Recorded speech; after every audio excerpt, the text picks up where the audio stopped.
why, Sir Dondon, you mentioned kanina about the budget. Did you really sit down already and talk about the budget for this to start shooting? When?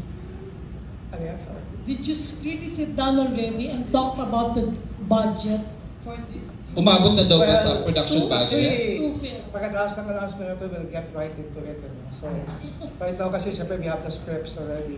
On the job, lalabas na rin next week. Bonifacio has a script already. So mag-start na kami ng pre-prod. Pero budget-wise, syempre it's gonna be big. Hindi ko masabi yung number. So wala pang ballpark? Wala pang ballpark kaming mailagay. Pero sa Bonifacio pa lang, for example, 5 major battle scenes. 5 yan na malalaki. Tsaka period talaga. Period pa, di ba? So talagang syempre, ano yun, syempre medyo malaki-laki yan, di ba? Kasi on the job rin kasi, medyo atras tayo in time. Di ba? So syempre, may nasa 2025 It's set tayo. in 1995. 95, so another period piece. Period din, exactly. Yes. So both will really take a lot of syempre, di ba, production design, maraming research, going back in time to get the right stuff in. Diba? Lakas makatanda nung 1995 period na. Oo nga. Parang nabuhay tayo doon, pero period na. Shakyat. Boss, si Sir Eric, what mentioned, si Direk Eric mentioned about the timeline kanina na this could have happened earlier or sooner, but this is the right time.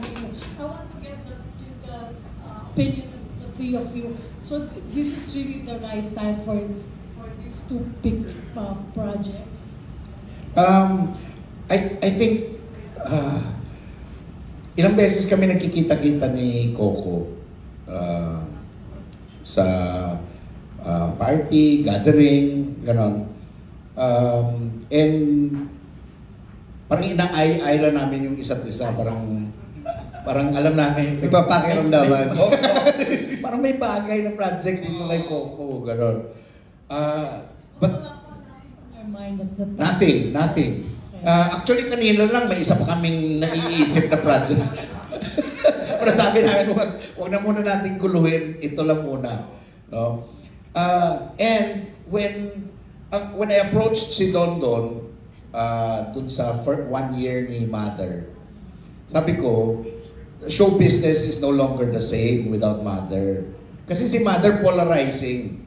And we need that somehow in the industry for it to be exciting all the time.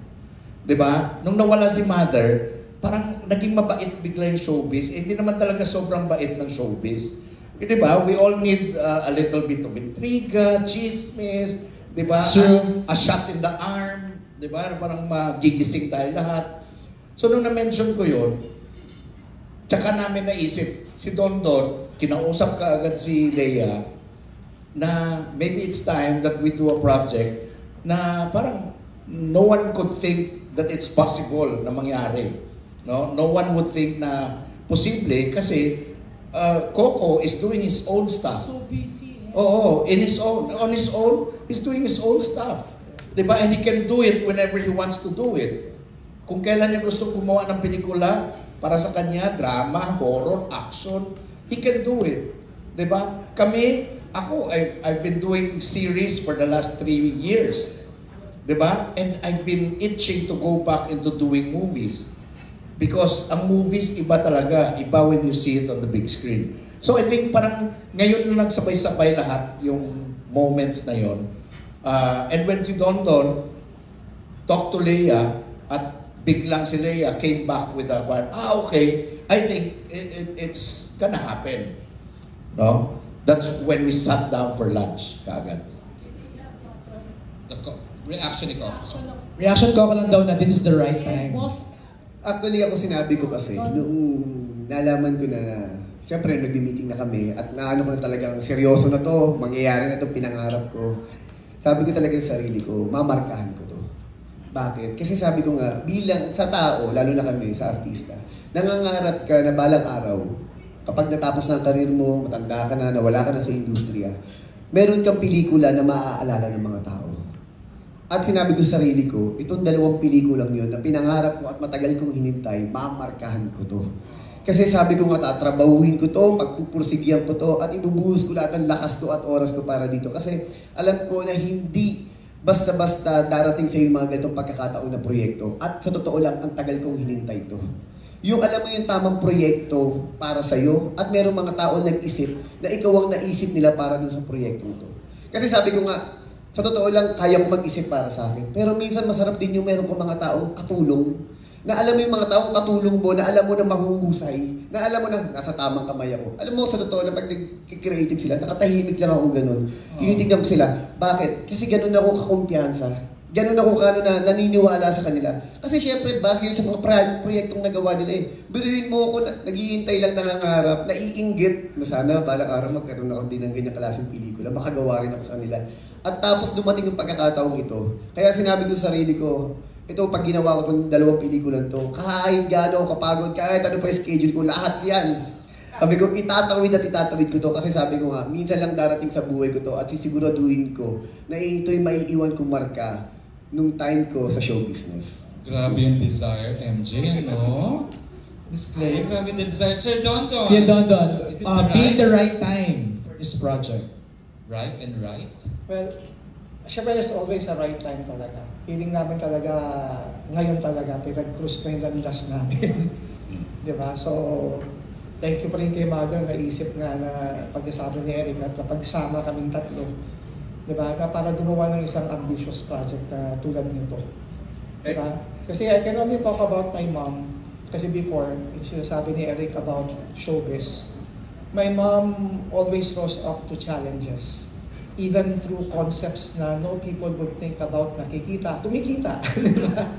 Tulad ng mga mano po, maisip, di ba, na paano kumita yun, pero kumita, di ba? So, parang nawalan tayo ng mga challenging producers that's willing to take the gamble, di ba? So, ngayon parang siguro, yung energy niya, siguro we can relive and, we can do this.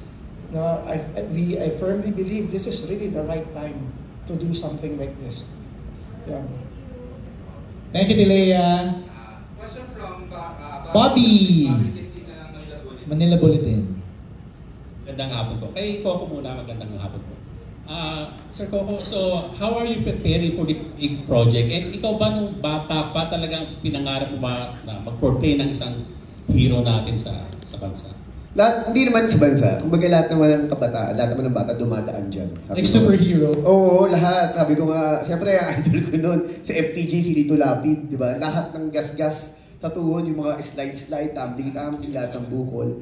Pero sa totoo lang, nung nagsisimula ako bilang artista, hindi ko inakalap na, una, na makakapasok ako sa trabaho to, sa industriya to. Pangalawa, hindi ko akalain na kahit pa paano na mararating ko to na magiging lead ako sa isang teleserye o sa pelikula. At pangatlo, hindi ko inakala na darating sa point na magiging malilinya ako sa action. Pero sabi ko nga, like ko kinukwento sa mga kaibigan ko, sabi ko, alam niyo kung bakit kahit na hindi ako magaling sa form, sa action, kung bakit ako may forma. Kasi mula kinder ako hanggang gumraduate ako ng college, lagi ako tawag kong sunada. Kasi dahil maliit ako, tapos siguro may itsura ng konti, lagi yung pinagtitripan. Wala naman akong ginawa, kundi siyempre lumaban, ipagtanggol yung sarili mo, pumalag. Sabi ko, lahat pala ng bagay na yun, may dahilan kung ba't nangyayari sa'yo. Kasi naisip ko yun, nung nag-artista na ako, dahil nung nag-artista ako, ang pangarap ko at gusto ko sana, maging Christopher De Leon. Gusto ko drama. Yun yung feeling kong ang strength ko 40 ko kasi marugdob ang buhay ko Bata pa lang ako, parents ko nag-iwala, layas kami, ganun, madrama ang buhay ko. Tapos nung nalilinya ako sa action, hindi ko bakit mas mataas? Mataas ang rating sa teleserye. Mataas ang rating ng mga drama ko, ng mga walang hanggan, ng mga okay siya, ikaw lamang. Pero pag nag-action ako, like Juan de la Cruz, Provinciano, mas mataas. Pero sabi ko, bumabalik pa rin ako sa drama, kasi talagang gusto ko drama Pero sabi ko, bakit ko kukontrahin kung ang gusto sa akin ng mga tao, yung action? Kaya nga sabi ko nga, kahit maliit ako, sabi ko, siguro nakikita sa akin ng tao yung representasyon ng Pilipino. Yung maliit, yung underdog, yung struggle na paano ka mananalo, paano ka lalaban sa buhay, paano mo mapapanalo itong laban na to. Kaya yun siguro yung pinagdadaanan ko sa araw-araw o sa kahit ngayon sa buhay ko na parang wala naman akong ibang sikreto pag sinasabi ko nga, sa totoo lang pag tinanong mo ko, anong talent mo? Wala. Kasi sabi ko, hindi ako marunong sumayaw, kumanta, umarte. Pero sabi ko, isa lang ang talento ko na alam ko, yung hard work. Kasi doon ako, mapursigi ako sa buhay, matiyagain ako, matiisin ako. And then later on, natutunan ko na ang lahat ng yan. Hanggang sa pumasok na, natutunan ako magsulat, natutunan ako mag-direct, mag-produce, ganyan-ganyan. Kaya pag tinatanong ako, sabi ko, walang ibang susi. Walang ibang sikreto, hard work. Kaya ito, sabi ko nga ngayon, kaya wala akong inaatrasan. Kahit wala akong tulog, darating ako dyan. Plus hard work, yung pagiging professional sa trabaho, at maayos kausap, sabi ko, yun siguro yung pinakamasasabi kong sikreto ko sa buhay ko o sikreto ko sa buong karir ko. Yun po. Ikaw ko 24 years in showbiz, ewan kung tama yung nabasa ko. Tama ba? 24 years? Wow. So, at this point, the most important lesson or biggest lesson learned sa showbiz in your career? Sabi ng lola ko dati nung araw sa akin, nung bata ako na hindi ko maintindihan, alam mo, para mabuhay ka sa mundo, kailangan mo magpatay-patayan. Sabi ko, patay-patayan, para mabuhay, kailangan mo magpatay-patayan. Nung tumanda na ako, ang ibig sabihin pala nun, hindi lahat ng bagay papatulan mo. Hindi lahat ng bagay pag-aaksaya mo ng oras, panahon. Kundi kasi masasaktan ka lang. Maraming disappointment sa buhay. Ngayon, para mabuhay ka, mapanalo mo yung laban na to, kung nasan ka man, marunong ka lang dapat bumalanse. Alam mo yung tao paniniwalaan mo, tao pakinggan mo, at ang pinaka-importante, alam mo ang direksyon ng buhay mo at ang gusto mong mangyari sa buhay mo. Yun lang siguro po yung pinakano. Kaya ngayon, sabi ko nga, sa panibagong career na pinasok ko, bukod sa pagiging artista at ngayon nagpo-produce ako, sabi ko nga ngayon, basta ang alam ko, nakapokus lang ako sa trabaho ko. At ang unang pa'y nakikinggan ko lang yung pamilya ko. That's it. And then, yung guidance ni God, yun lang ang nag-guide sa akin kung nasan man ako. Kaya kahit anumang struggle, issue dumarating sa buhay ko, hindi ko na ganun dinadamdam. Kasi iniisip ko na lang, part yan ng trabaho ko. Yun po. Okay, so comment lang Triple M, then ilang movies ko, puro ang umpisa. Pati writer, M din. Pati host, and then. MJ. I know. Okay, thank you. Maraming Full of M's today. Thanks Tito Bobby. It's a question from the original costume designer ng Ay, OTJ, just- si Mama Loy Villarama. Ang tanong niya direct kung siya pa rin ba daw kukunin